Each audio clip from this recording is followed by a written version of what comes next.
We're back with the Carlyle Group founder, co-founder, co-CEO David Rubenstein.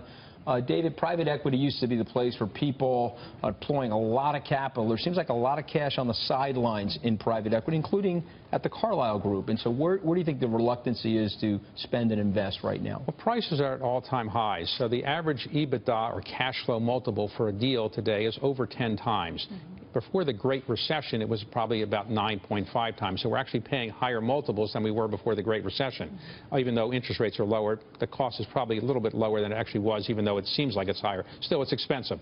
And as a result of that, people are reluctant to put money to work. For the last 5 years, the private equity industry has returned more money to its investors in each of those years than they have actually invested. So in other words, right now we're returning more money than we're actually investing.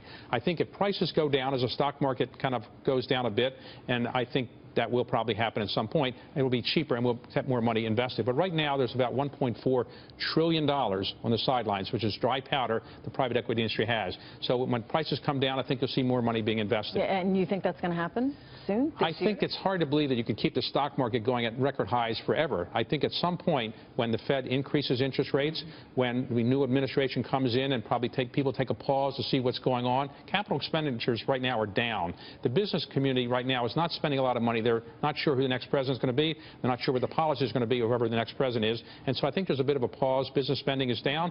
And I think you are going into lower growth mode, and that could probably produce stocks going down. And if that happens, prices will be more attractive to people like us. So that's an interesting segue to a theme. You know, Aetna has walked away from Obamacare, and many other insurers have done that.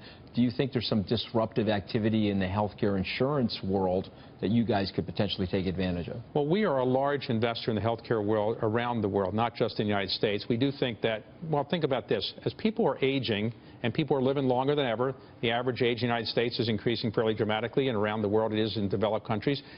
People need more healthcare as they get older, and as a result, you're going to see more expenditures. In addition, remember, the baby boomers are aging. 65 years old is the, let's say, an age of retirement. 10,000 baby boomers are retiring every day. Not retiring, 10,000 baby boomers are turning 65 every day.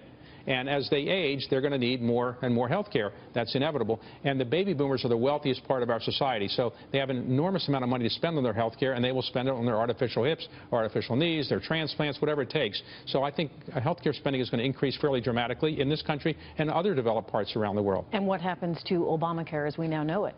Well, I think whoever is president will probably make some adjustments, and I think if President Obama had a third term, he probably would make some adjustments as well, because some adjustments are necessary for any legislation after a certain period of time. But I think you'll probably see some adjustments, but the private sector is making the adjustments for the government to some extent. Aetna's decision, others will probably have some impact. I do think you'll see some changes, but I think it's unrealistic to think that it can be eliminated.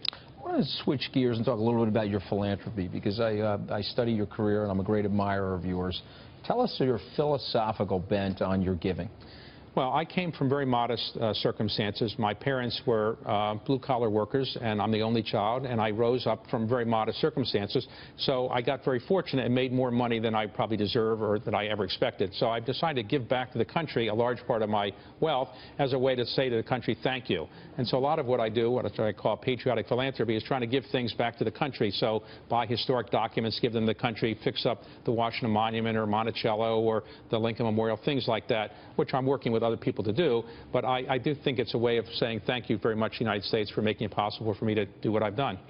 Staying with that theme, I mean, so many people worry that the American dream, as you have lived it, is no longer available to young people today. Do you that grew up the way you did? Right. Yeah, I mean, do you think if you were growing up in today's society at this particular point in time that you would have the same opportunities? Well, I think it is harder today, but remember, I grew up, I'm white and Caucasian, though Jewish, so there's some discrimination against people who are Jewish sometimes, but certainly not now to the extent there was.